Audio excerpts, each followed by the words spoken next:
Unlucky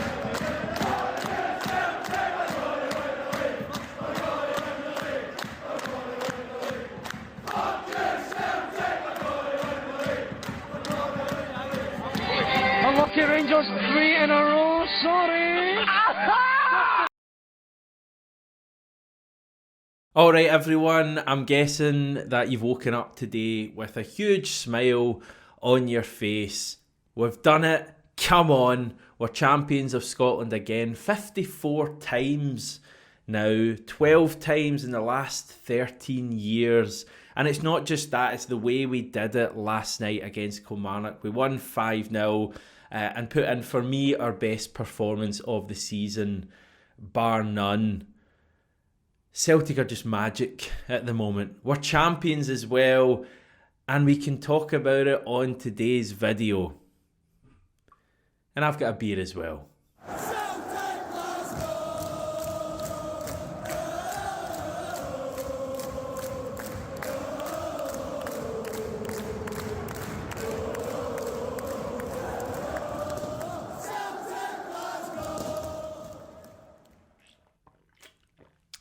This is my own channel now. I'll do what I want. But it is important that on days like today, we remember our sponsor. This video is brought to you by John Lundstrom, making Celtic dreams come true.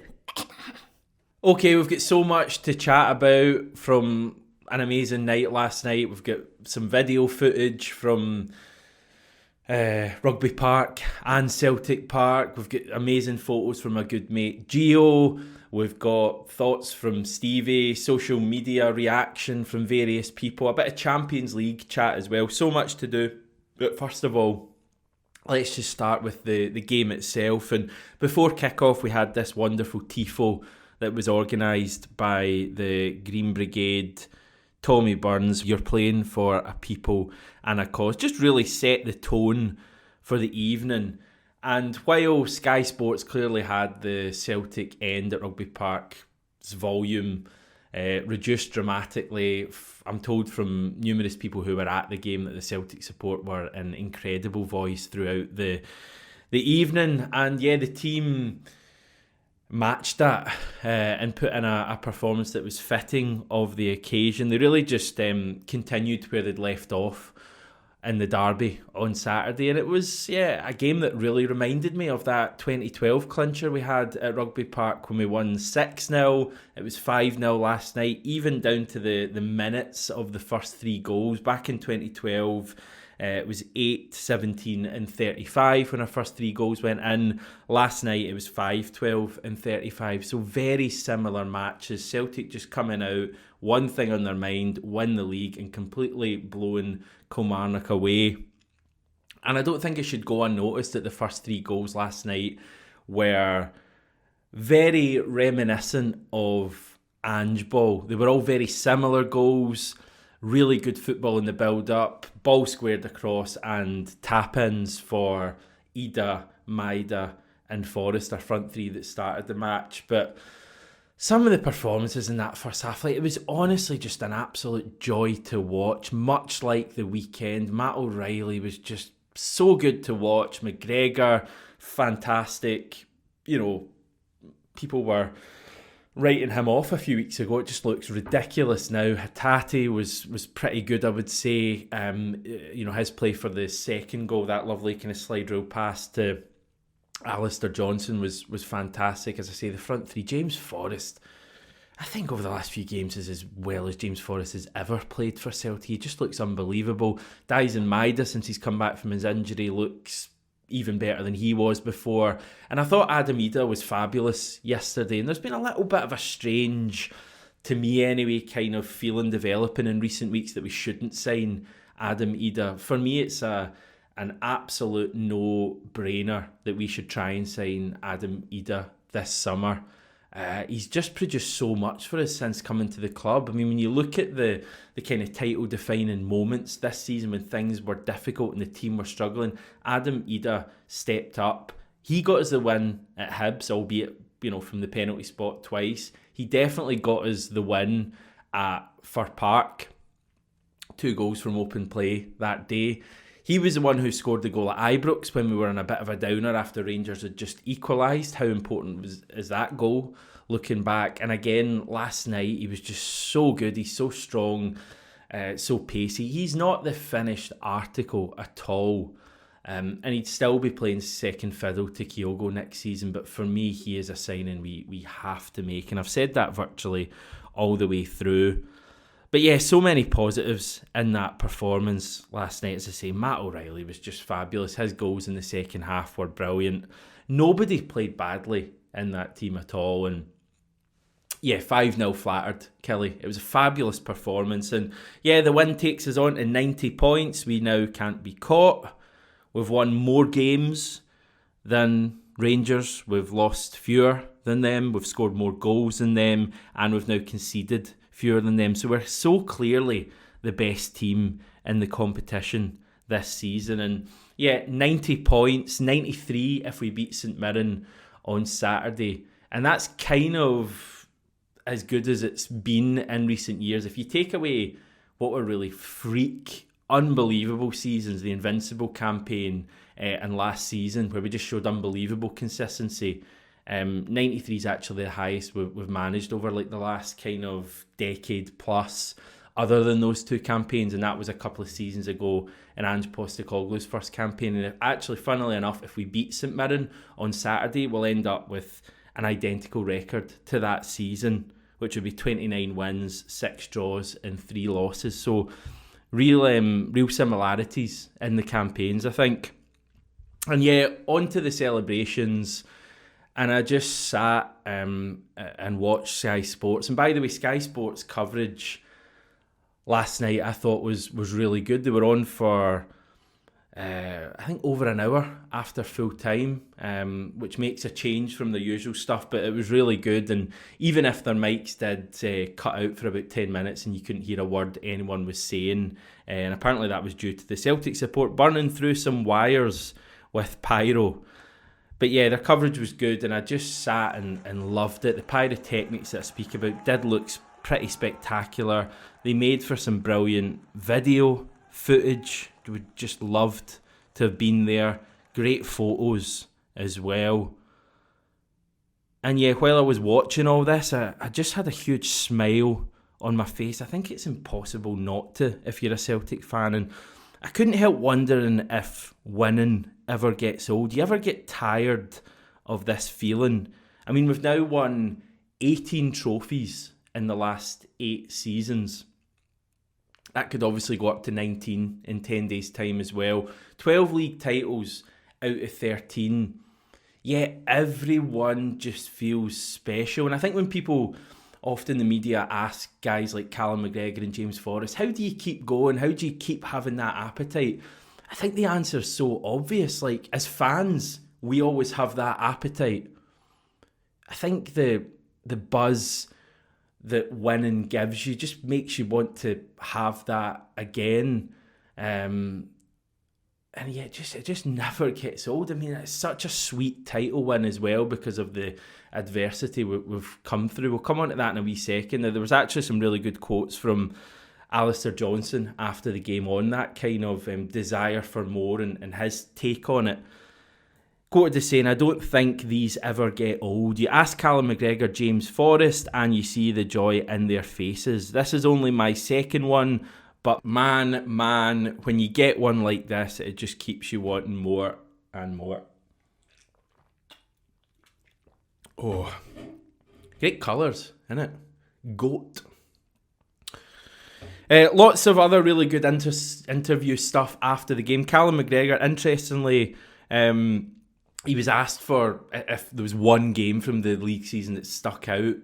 And, you know, while I was kind of thinking, I think Motherwell away was a huge one in February. That one when Ida scored the late goal. We actually won that 3-1, but that was our first half. Remember the first half performance that day? And I genuinely thought at that stage, like, the team weren't playing for Rodgers. That's how bleak things were. And winning that day, I think, was huge. But McGregor actually went for a 3-3 draw at Ibrox as the big game in his mind. I guess looking back, that was a huge game. Not losing that day was vital. I mean, we may still have won the league had we lost that, the way things played out, but I think that really put the doubt into Rangers that day, because they were title favourites going into that one. That was a huge result. Brendan Rodgers as well after the game. Now, I think these quotes are really interesting and we're going to dig into them. This wasn't from any of his kind of interviews. This was actually the kind of media conference he did in the Rugby Park press room around about probably an hour after full time. There was so much stuff in the first 6 months, it felt a little bit awkward. I've got to be honest, and awkward for everyone else, I think. It was a bit surreal, and there was a lot of tedious stuff that took place. I'd never had that before in my career, so the challenge was making sure that inner voice of the team was right. No matter all of the negativity going back to August, it was just making sure we stayed on point. Interesting to hear him acknowledge the awkwardness, because I think we all felt it early on in the season. When Rodgers came back, given how he'd left previously, we were having debates like, do we sing this guy's name? And I think maybe Livingston away was the first time the Celtic support collectively had sang Brendan Rodgers' name in 4 or 5 years, however long it was, and like stuff like that at the start of the season was a really big deal. And I think that's what he's talking about with the awkwardness. His first press conference, question after question about why he left the club rather than, why he was coming back. He talks about tedious stuff. And I was kind of racking my brain to think what he's referring to there. The obvious one is the Liel Abada stuff that, don't worry, I'm not going back into. But that was the kind of thing that was going on in the first half of the season and the early part of the second half of the season as well. Stuff like that would have been having an effect, I think. And obviously injuries and, the recruitment stuff. If you get any other kind of thoughts what he's maybe referring to do with tedious stuff, let me know. I'd be interested to hear. But certainly the Abada stuff and obviously the kind of wider stuff that went with that, with the protests and the kind of, I think the bans for the North Curve and all of that stuff that happened earlier on in the season. But yeah, basically that was this season. It was about Celtic contending with this stuff. And things got pretty bleak at one stage. I mean, this will seem a pretty strange notion. But people were comparing this season to the COVID season only a few months ago. That's how kind of bad things got at one stage, when the performances were just really, really poor and it seemed like things were going wrong virtually every single week. Remember that. Please tell me that I know I'm not making it up, but please tell me you remember that. People at one stage, maybe after that Kelly draw, the Motherwell draw, maybe obviously the Hearts defeat and stuff like that, but I remember early this year, people saying, this reminds me of the COVID season. And somehow, despite all of that, and the injuries and the recruitment issues and maybe some other stuff going on, Rodgers managed to keep Celtic digging in, and we persevered and we kept in touch, and then we flourished over the past couple of months or so. And I was thinking as well, we were obviously linked with a number of managers in the summer when Postecoglou left. Off the top of my head, like Kieran McKenna, Enzo Maresca. They were probably the main two, but there was other ones. Areola, who's gone to Bournemouth, and interestingly enough, basically all of those people have done really well this season. I mean, McKenna and Maresca have finished top two in the English Championship. They're Premier League managers effectively now, or they will be next season. They're good managers, these people, and maybe I'm doing them a disservice, but would they have been able to deal with the same authority with some of the real tough moments this season as Brendan Rodgers did? I just think his experience of having been at Celtic before and Scottish football before, and knowing how to win things, and also just having his general experience, far more experience he has than some of these other guys we were linked with. I just think that's vital. And again, I might be doing these guys a disservice. Clearly, Kieran McKenna and Enzo Maresca are pretty good managers, given how they've done this season. But what do you think? Would they have been able to deal with all of that distraction and, that we had this season. Rodgers hasn't been perfect this season. There's times he's frustrated me with things he said. The level of football for probably about half of the season, if not more, hasn't been great. But when it's really mattered, he and the team have stepped up, and I think that experience has been absolutely vital. That strength of character he's got as well, and obviously the team. And speaking of the team, there they are. Joe Hart shared this on Instagram. I'll just leave that boomerang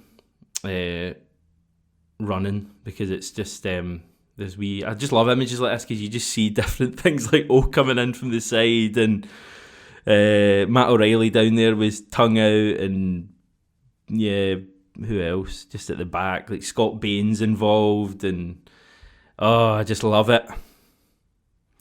Right, I was hoping to get Stevie on the channel today. That was the plan, but I think he really enjoyed his night. He went to the pub for the game, and then he headed to Celtic Park, and it was basically just a bit noisy, and it was also getting very late. I think it was about 11:40 when the team came out. And by the way, just look at this image shared by the club from Celtic Park. I repeat, this is...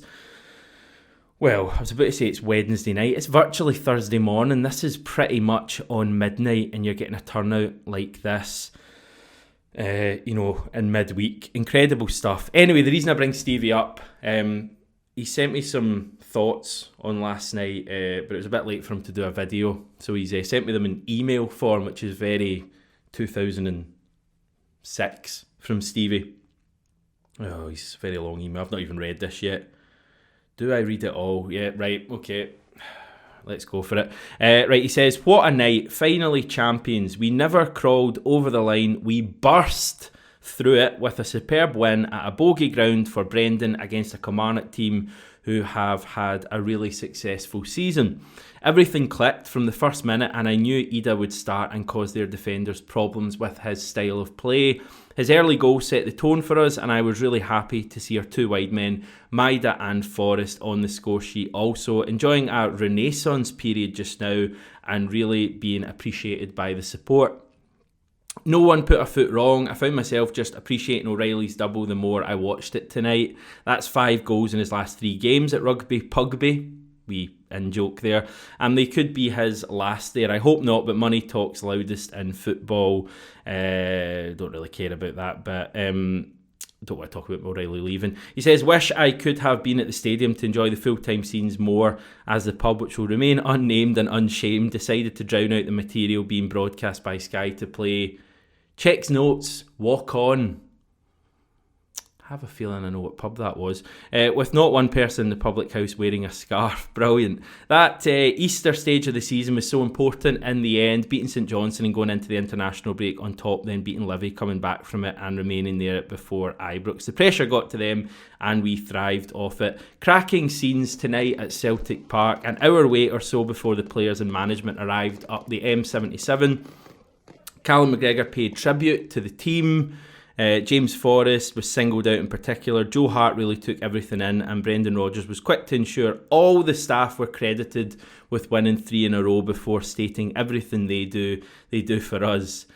Brian Adams might want a word. Finally, I feel someone deserves respect for this title.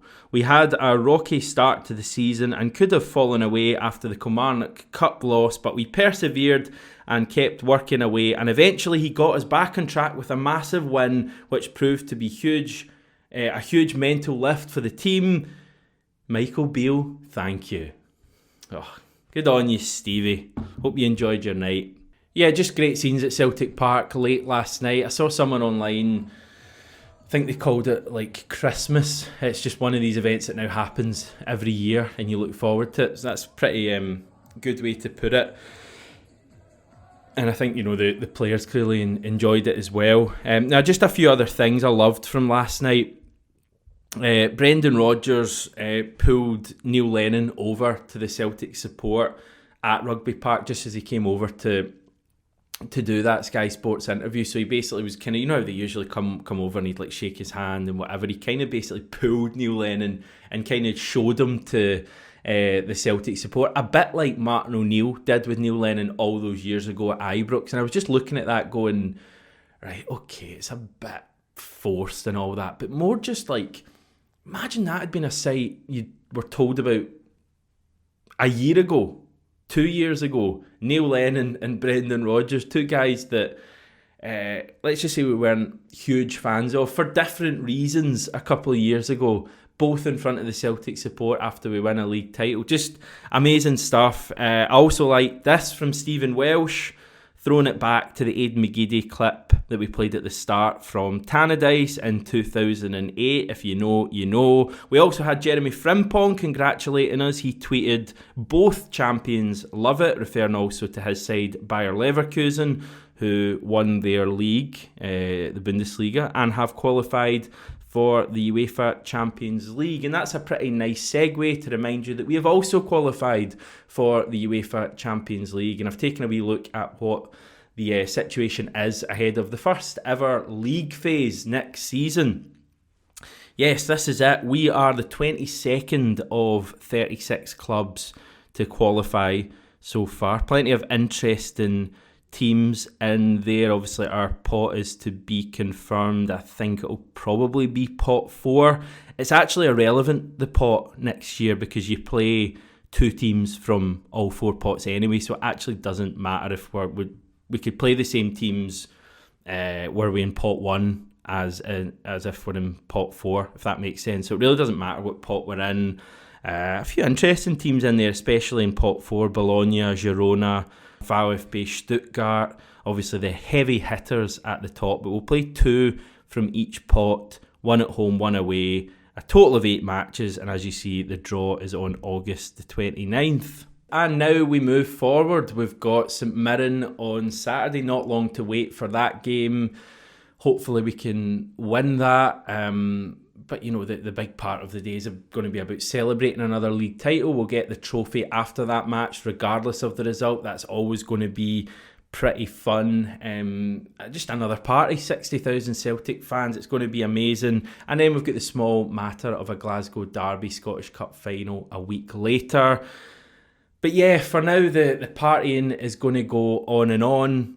As I always say, one day in the future, we'll stop winning trophies with, you know, the same regularity as we are at the moment, and we'll look back at last night and other similar days we've enjoyed and just realise how good they were, and that would just be my kind of, and it's more a lesson to myself, to be honest. I think we're always just looking forward for the next trophy, and I'm already looking at Saturday and I'm already buzzing for the cup final.